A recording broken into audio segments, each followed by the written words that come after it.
নিজের চাহিদাগুলোকে তো আমি ক্রমশ কমিয়েই ফেলেছি। কি আছে আমার? খাওয়া শোয়া ছাড়া তো আর বিশেষ কিছু নেই। বাড়ি থেকে খুব একটা বেরোয় না, তাই হাত খরচের জন্য টাকার দরকার পড়ে না। আর যদি আমার টাকার দরকার পড়ে না, সেটুকু টাকা আমার ডিঙ্কা আমাকে দিতে পারবে। তোমার এই সংসার খরচের টাকাটা তুমি তোমার মাকেই দিয়ে দাও।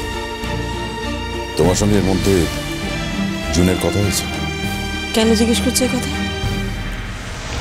না, আসলে জুন বলছিল তোমার সঙ্গে কিছু দরকার আছে, তোমাকে ডাকবে না কল করবে, কথা হয়েছে? সেটা তুমি জুনকে জিজ্ঞেস করো। আচ্ছা, তোমাকে জিজ্ঞেস করছি, তুমি উত্তরটা দিতে পারছো না?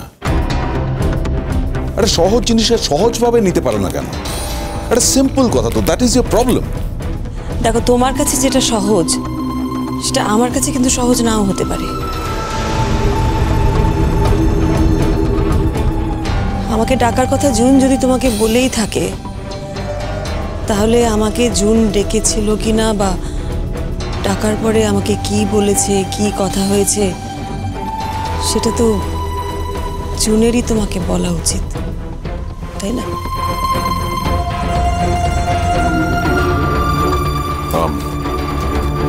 সংসার খরচের টাকাটা আমি আলমারিতে রেখে দিলাম। বলছি যে আমার ওই পেন টেনগুলো একটু। হ্যাঁ, দি।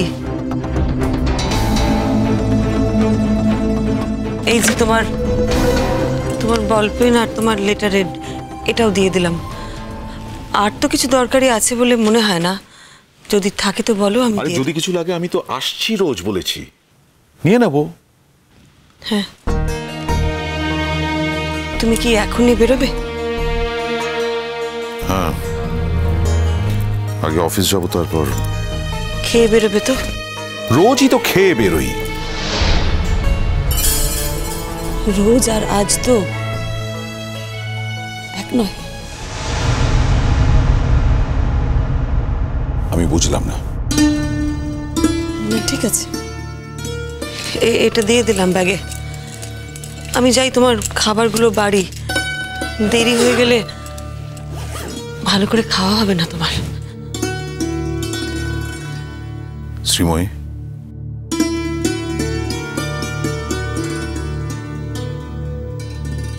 বলো। তোমার শরীর ঠিক আছে? হঠাৎ এই প্রশ্ন? তোমায় দেখে মনে হচ্ছে তোমার শরীর ঠিক নেই। কিচ্ছু হয়নি আমার, আমি একদম ঠিক আছি।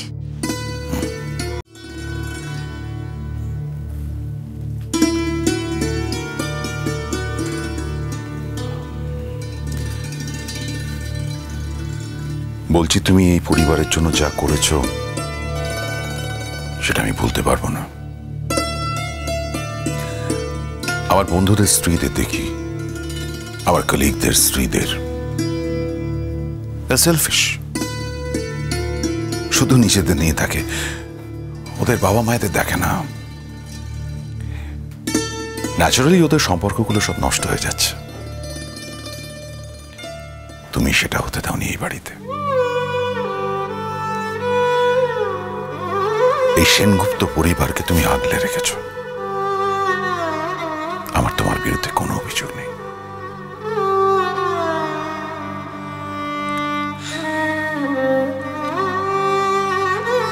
আর কিছু বলবে?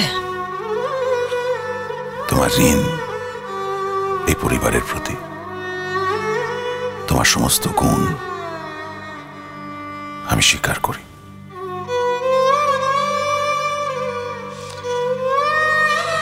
রান্নাঘরে যাই, আমার অনেক কাজ আছে, কাজগুলো সারি। টিঙ্কা রিয়াক্ট করতে পারে। আমি জুনের বাড়ি থেকে ইমোশনাল ছেলে তো, চিৎকার চেঁচামেচি ঝামেলা করবে হয়তো ওখানে গিয়ে, অসভ্যতা। না, কিছু করবে না টিঙ্কা, কিচ্ছু করবে না। টিঙ্কা জুনের বাড়িতে গিয়ে কোনো রকম অসভ্যতা ঝামেলা কিচ্ছু করবে না, আমি তোমাকে কথা দিচ্ছি। আমি ওর সাথে কথা বলে নেব।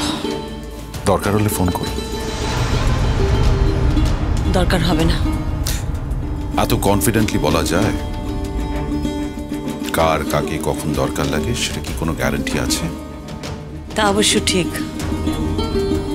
আগেরবারও আমি বলেছিলাম তোমাকে ফোন করব না, কিন্তু এমন কাণ্ড হলো তোমার বাড়িতে, তোমার বাবা অসুস্থ হয়ে গেলেন, আমি ফোন করতে বাধ্য হলাম। তুমি ছেলে হিসেবে তোমাকে তো আমার জানানো উচিত ছিল, তাই না? তাই ফোন করেছিলাম। তবে এবারও যদি আমি দায়িত্বে থাকি তাহলে অবশ্যই কিছু হলে জানাবো, আর আমি যদি দায়িত্বে না থাকি তাহলে তো। দায়িত্বে নাই থাকে মানে? আমি বাড়িতে যদি না থাকি তুমি আমার বাবা মাকে দেখবে না? আমাকেই কে দেখে তা ঠিক নেই তো। তোমার দেখাশোনা কোনো প্রবলেম হবে না। তোমার যা প্রয়োজন। আমার প্রয়োজন তুমি কোনোদিনই বোঝোনি। হাজার নতুন করে কি বুঝবে বলো তো? আমার সাথে আর কোনো দরকারি কথা আছে কি? মনে হয় নেই। তোমার যা কিছু প্রয়োজন আমি গুছিয়ে দিয়েছি, আর কিছু লাগলে বলো, দিয়ে দেবো। আমার রান্নাঘরে সত্যি কাজ আছে, আমি এবার যাই। তোমার খুব টায়ার্ড লাগছে।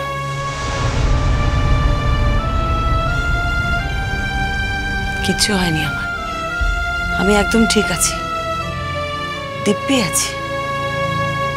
সংসারে 4 বেলা খাচ্ছি দাচ্ছি। সংসারের আর কি এমন কাজ বলো? বিশ্রামেই আছি। আমাকে তো আর বাইরে বেরিয়ে চাকরি করতে হয় না। তুমি তোমার জীবনের মূল্যবান সময়টা আমাকে নিয়ে ভেবে নষ্ট করো না, জানো তো? একটা কথা বলি,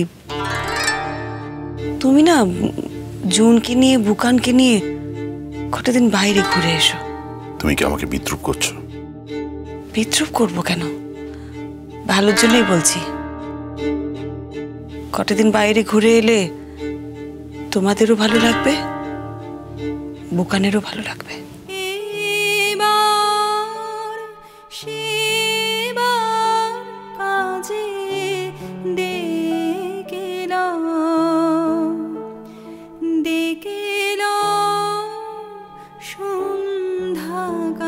তুমি উইশ করেছো তো যে এবার থেকে জুনের হাতেই আলো জ্বলবে?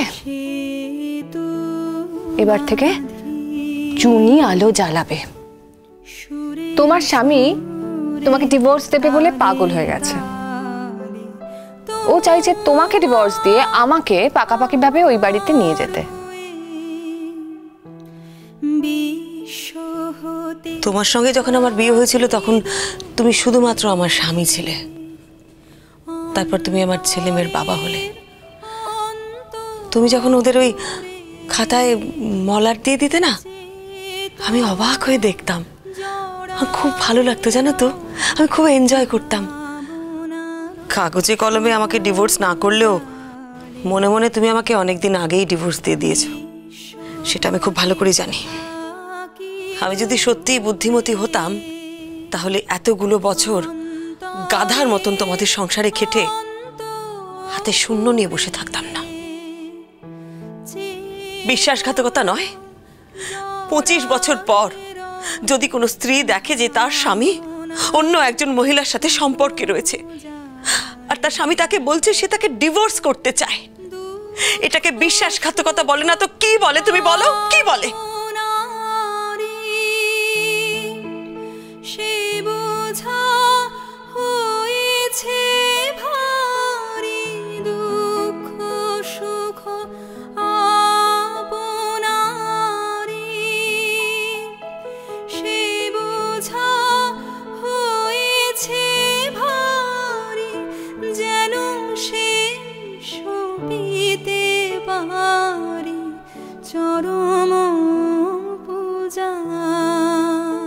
বাগবাজার গঙ্গার ঘাটের কাছ থেকে এক অজ্ঞাত পরিচয় মহিলার মৃতদেহ উদ্ধার করেছে জল পুলিশ।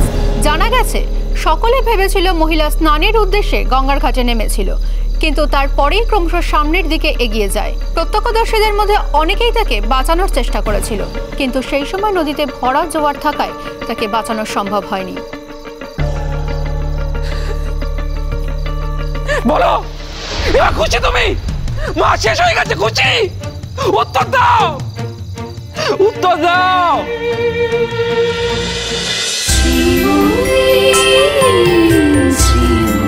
চলো চলো চলো চলো চলো পাল্টাই।